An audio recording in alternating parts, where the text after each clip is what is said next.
জামশেদপুরে বাড়ি, বাবা মা অল্প বয়সে মারা গেছে। গান আবৃত্তি সবকিছুতে ইন্টারেস্টেড, ভালো স্টুডেন্ট।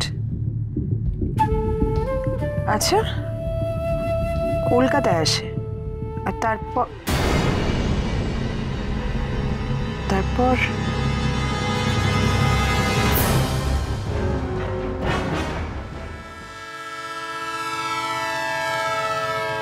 মিসেস মুখার্জি, আমি আপনার একজন বিরাট গুণমুগ্ধ। আপনার সব কেস আমি খুব ভালো করে পড়ি, অসাধারণ। Thank you, but I am sorry to say পলাশবাবু, যে এই মার্ডারের ক্ষেত্রে আপনি আমার যত বড়ই গুণমুগ্ধ ভক্ত হন না কেন, আপনিও আমার একজন সাসপেক্ট। ম্যাডাম, আমি কিন্তু সে কথা বলিনি। আমি আপনার বিরাট বড় ফ্যান। আর আপনার চোখ দুটো নষ্ট হয়ে যাওয়ার খবর পেয়ে না আমার খুবই খারাপ লেগেছে।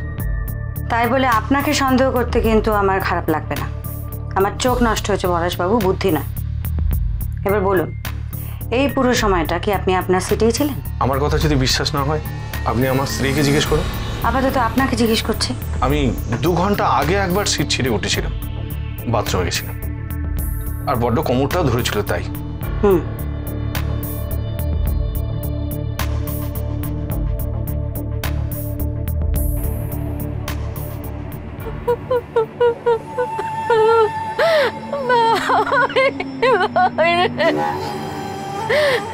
তুই আমাকে এইভাবে ছেড়ে চলে গেলে ভাই, তোর এরকম অবস্থা কি করলো রে ভাই?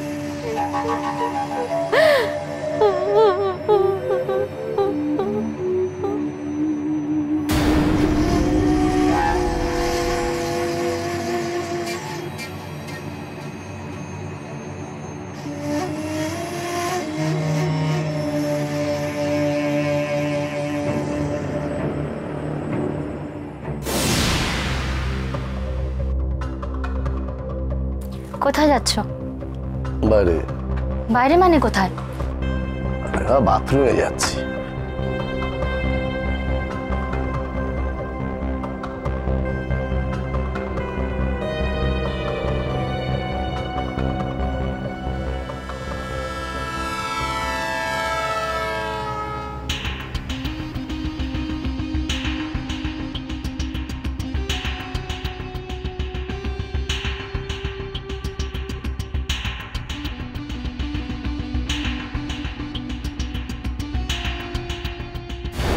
কি হলো, এত ছটফট করছো কেন? কোথায় কোথায় ছটফট করছি? হ্যাঁ করছো তো, ছটফট করছো তো। কি হয়েছে? কিছু না কিছু হয়নি তো। বাথরুমে গেছিলে? না, আমি ওই একটা সিগারেট খেতে গেছিলাম।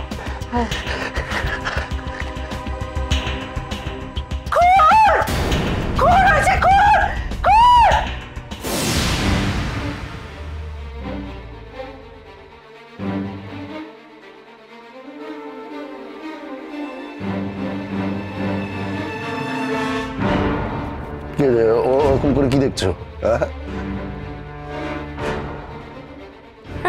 রতন, তুমি? পলাশবাবু ঠিকই বলেছেন, ওনার আশপাশের লোকেরা সেটা কনফার্মও করেছেন। উনি একবার বাথরুমে উঠেছিলেন, তারপর থেকে নিজের সিটেই ছিলেন। আমি বলছিলাম অভয়াদি, ওই সুবিমল বাবু লোকটাই কিন্তু সব করেছে। অবিনাশ বাবুর উপর ওর একটা রাগ আছে। থাকতেই পারে, কিন্তু রাগের কোনো কারণ কি জানা গেল? শিপ্রার কথাবার্তা শুনে তো মনে হচ্ছে অবিনাশের প্রতি ওর কোনো একটা দুর্বলতা আছে। বুঝেছো, আমিও কিন্তু এটা লক্ষ্য করেছি, জানো তো। আমার তো মনে হয় যে সুবিমল বাবুও জানে। কি বলো? জানে বলেই তো মনে হয়। তাহলে সুবিমল বাবুর জন্য খুনের একটা মোটিভ পাওয়া গেল, তাই তো? শোনো, আমার কিন্তু সুবিমল বাবু ছাড়াও আরেকজনকে মনে হয়, বুঝেছো? ওই যে নাম রতন বাবু।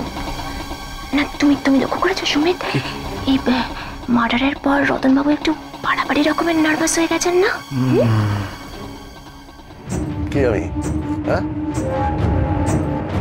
কি আমি কি করেছি? তুমি কি করেছো? তুমি সব করেছো। আমার মাকে তুমি মেরেছো। মেরেছো। তুমি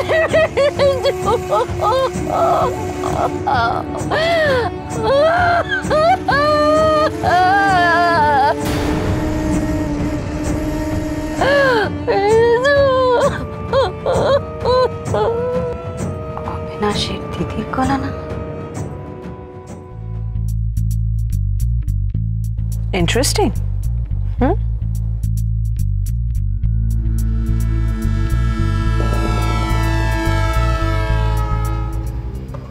মিসেস মুখার্জি, মিসেস মুখার্জি, আপনি এখানে আছেন, ভালোই হলো। অনিমা, আপনাকে একটা জরুরি কথা বলার আছে। আপনাকে এত এক্সাইটেড লাগছে কেন? আমার সব শেষ হয়ে গেছে মিসেস মুখার্জি। আমার ভাইটা তো গেলই, আর একজন ওদিকে। আরেকজন কি? কি হলো? চুপ করে থাকবেন না, বলুন কি বলছিলেন? কি বলছো? চলো চলো এখানে। তুমি আর নোংরা হাত দিয়ে আমাকে আর ধরবে না। ওরা দুই ভাই রক্ত লেগে আছে। ও খুনি, বিশ্বাস করুন, ও খুনি, ওকে ছাড়বেন না। আচ্ছা আপনি শান্ত হন, আমি শুনছি। প্লিজ শান্ত হয়ে আমাকে সবটা খুলে বলুন। সরি, ওর কথা কিছু মনে করবেন না। আসলে না, ও ভীষণ শখ পেয়েছে তো, এক ভাই, হ্যাঁ, আর খুব ভালোবাসতো ভাইকে, সেই জন্য এইসব ভুলভাল কথা বলে যাচ্ছে। আপনার সঙ্গে অবিনাশের সম্পর্কটা কেমন ছিল?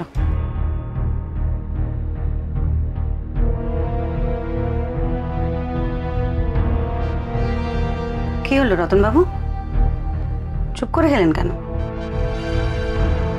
আপনার নীরবতা কিন্তু আমার প্রশ্নের উত্তর হলো না। আর এটা জানেন তো যে আপনার নীরবতার যে কোনো রকম মানেই আমি বার করতে পারি।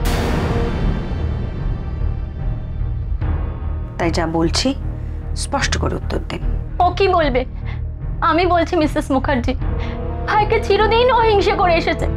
ওর ইগো, ভাইটা কত ভালোবাসতো আমাদের, কত কি করেছে আমাদের জন্য, আর ওর ইগো আর ওর হিংসে জ্বলে শেষ পর্যন্ত ভাইটাকে আমাকে সারাক্ষণ ভুল বুঝছে, জানেন তো ম্যাডাম, সারাক্ষণ ভুল বুঝছে। বেশ, তবে ঠিকটা কি আপনি আমাকে বোঝান। কিসের ভুল বুঝেছি বলো? কেন তুমি কূপের বাইরে যাওনি? স্পষ্ট মনে আছে তুমি যখন ফিরে এলে কেমন ভয় পাচ্ছিলে। কি ভেবেছো আমি লক্ষ্য করিনি? একদম বাজে কথা বলবে না, সংকেত করবে না এখানে। চলো ভেতরে চলো। এক মিনিট রতনবাবু, এখানে একটা বিরাট বড় সিন অলরেডি ক্রিয়েট হয়ে রয়েছে, আর সেই সিনটা কে ক্রিয়েট করেছে সেটা না জানা অবধি আমি কাউকে এখান থেকে কোথাও যেতে দেব না। আপনি কি কূপের বাইরে বেরিয়েছিলেন? হ্যাঁ, ও খুন করেছে, ও খুন করেছে আমার ভাইকে। কখন বেরিয়েছিলেন? ও বলবে না সত্যিটা, আমি বলছি। তখন আমি শুতে যাচ্ছিলাম। কোথায় যাচ্ছ? বাইরে। বাইরে মানে কোথায়? বাথরুমে যাচ্ছি।